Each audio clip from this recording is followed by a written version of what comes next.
Ever notice your grocery bill is climbing even though you're buying the same exact stuff? It's not just inflation anymore. Many stores are now changing prices in real time, even adding extra charges at the checkout. These surcharges getting tacked on to the bottom of more and more bills. There's now an extra fee if you order eggs at a Waffle House or Denny's. I'll just stop eating eggs here. And some retailers importing goods from China, even adding a tariff surcharge. It's called dynamic pricing, powered by AI.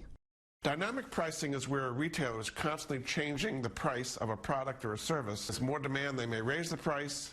If there's less demand, they may lower the price. Prices going up during peak hours. And companies are already experimenting with facial recognition to increase the prices based on who you are in real time. There are some grocery stores that have been collecting customers' biometric data. Americans are already financing food and drowning in debt. And now pricing is getting personalized too. So who does this really benefit, and how deep does this go? Dynamic pricing isn't new. Airlines have been doing it for years. Surge pricing on Uber, same thing. But now it's creeping into something much more basic, your weekly grocery run. Dynamic pricing isn't anything new. Airlines and hotels use it, but people view groceries differently. People cannot not buy food, and it also tends to be one of the largest line items in a household's budget. So here's how it works.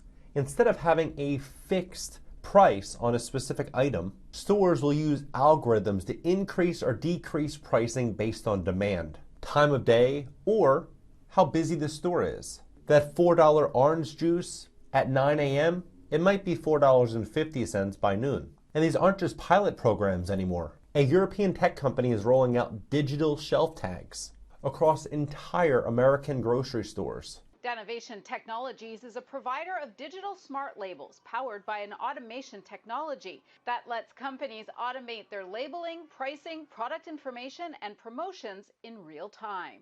Microsoft, yes, Bill Gates' Microsoft, has contracts tied with smart pricing systems too. Add in those rewards programs where you type in your phone number for a discount. That's not just for coupons, that's not for you. That's a gold mine for them. They know your habits, what you buy, how often you buy it, when you buy it, and what prices you'll tolerate for those items. And here's where it gets really wild. Some companies are already testing facial recognition in their stores. In theory, prices could become personalized based on your age, your gender, your income, and your credit score. Companies aren't doing this because they can. They're doing this because they have to. They have a fiduciary duty to their shareholders to get them the highest return on their investment and to become the most profitable company that they can be. That, coupled with over the last 2 years, inflation has crept in. It made everything much more expensive. From labor, packaging, shipping, raw ingredients, everything is getting much, much, much more expensive. And at the same time, Americans are tapped out. They're not buying more, they're buying less. And shoplifting has skyrocketed. 88% of retailers say shoplifters have become at least somewhat more aggressive in the last year. That's according to the U.S. Chamber of Commerce. Food companies can't just keep jacking prices up. People are already shifting and changing to cheaper brands, or flat out skipping items. So instead, companies are turning to tech. If you can't sell more, you have to maximize every sale. Dynamic pricing allows them to squeeze out extra dollars at the register. When the store is packed, when it's late, when customers are tired, or when they know a certain shopper is less price sensitive. And it's not just grocery stores either. From Amazon to fast food apps, algorithms are already quietly changing what you pay, sometimes by the minute. And when consumers are carrying record credit card debt, and over 60% are paycheck to paycheck. It found 60% of adults say they are living paycheck to paycheck heading into the holidays. I work full time. He works more than full time. I don't know what to do. You may have seen this video circulating on TikTok. A woman shares her experience of living paycheck to paycheck in a two-income household. This isn't just business, it's exploitation with a digital mask.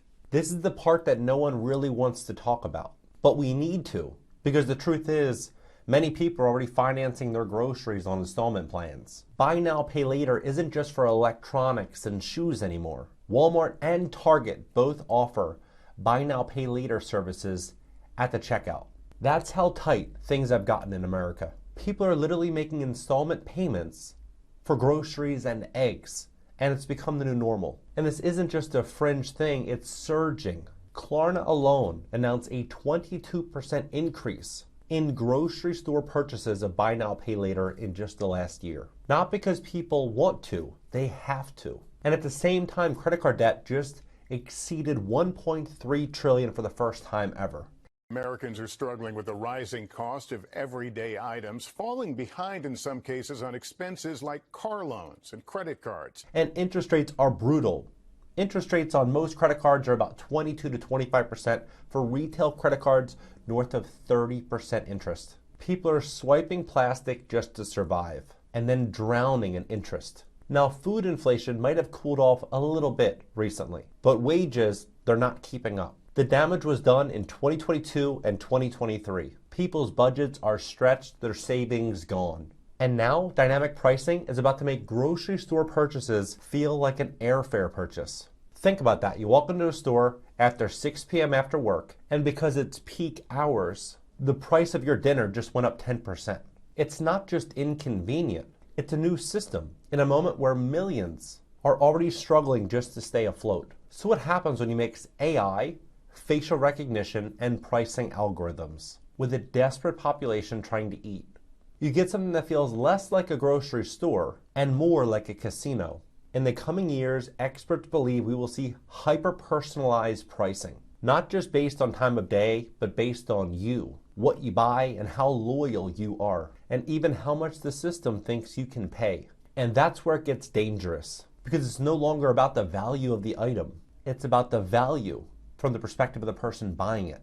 And that's not a conspiracy. That's what happens when profit meets personalization. Walmart is already experimenting with smart carts and AI-powered cameras. Bill Gates-backed companies are already working on shelf pricing tech. And Microsoft has contracts with smart pricing systems that tracks everything from demand spikes to demographic behaviors. This is not a technological trend. This is an economic shift. And people are starting to push back. We're seeing early signs. Local food co-ops, digital boycotts, and even some people breaking the new price tags in stores. Because once food becomes a game of strategy, people start playing back. But here's the question. When prices can change by the hour, by your face, by your phone number, what does a price even mean anymore? It used to be walk in, grab what you need, pay, and leave. Now, you're part of the algorithm, and that algorithm is hungry. In the past 2 years alone, prices have jumped by over 20%, yet wages have barely moved. And for the first time ever, companies like Klarna and Affirm are allowing customers to finance groceries. Let that sink in. Millions of Americans are going into debt for cereal and eggs. We're told this tech is about efficiency, but when 60% of adults are living paycheck to paycheck, who is this system really designed for? Because if AI can charge more when it's busy, or based on your past purchases, or your home zip code, who gets the discount? Who pays the premium? These aren't just price tags, these are personalized profit machines. And as the line between grocery stores and surveillance networks blur, you have to ask how far is too far. Some cities are already planning to push back. Some shoppers are now opting in to paying with cash, removing reward apps and loyalty programs altogether, and now fighting to protect what little privacy they have left. But here's the real question. Will we catch this trend before it becomes the new norm? Or will we wake up one day and just realize we're being charged more for being ourselves? Because the future of food isn't just about how much you pay. It's about how much they know about you. Ever since 2020, it's become normal to make all purchases online, including things like a car. 2018, 2019, many people didn't make big decisions like they do today online. But as the world continues to move forward, more individuals will take more screen time. And as they do, and they take this data and feed it to big tech can manipulate it and use it in their benefit. And what I believe is very likely going to happen is I believe that the cost of everything is going to continue to gradually get more and more and more expensive. And as these algorithms acquire that information and it continues to get sold time and time again, the cost of living will grow and living standards will erode. I believe the next couple years will become extremely important to protect your privacy and to invest and prepare for a more expensive world. I think one great way to do that is to reduce your overall living expenses, personalized credit card debt, any type of outside consumer loan, eliminating it entirely and putting yourself in the strongest position that you possibly can. One way of doing that might be moving from an expensive city to a less expensive location if you work remote, and putting yourself in a position to where you can invest. The more wealth you have, the more opportunities you have. The more opportunity you have, the more freedom you'll have. What are your thoughts on this entire situation? What do you think about the direction in which America is heading in right now? Click the link in the description to learn more about what I'm doing to position myself and my family for the inevitable. Catch you next video.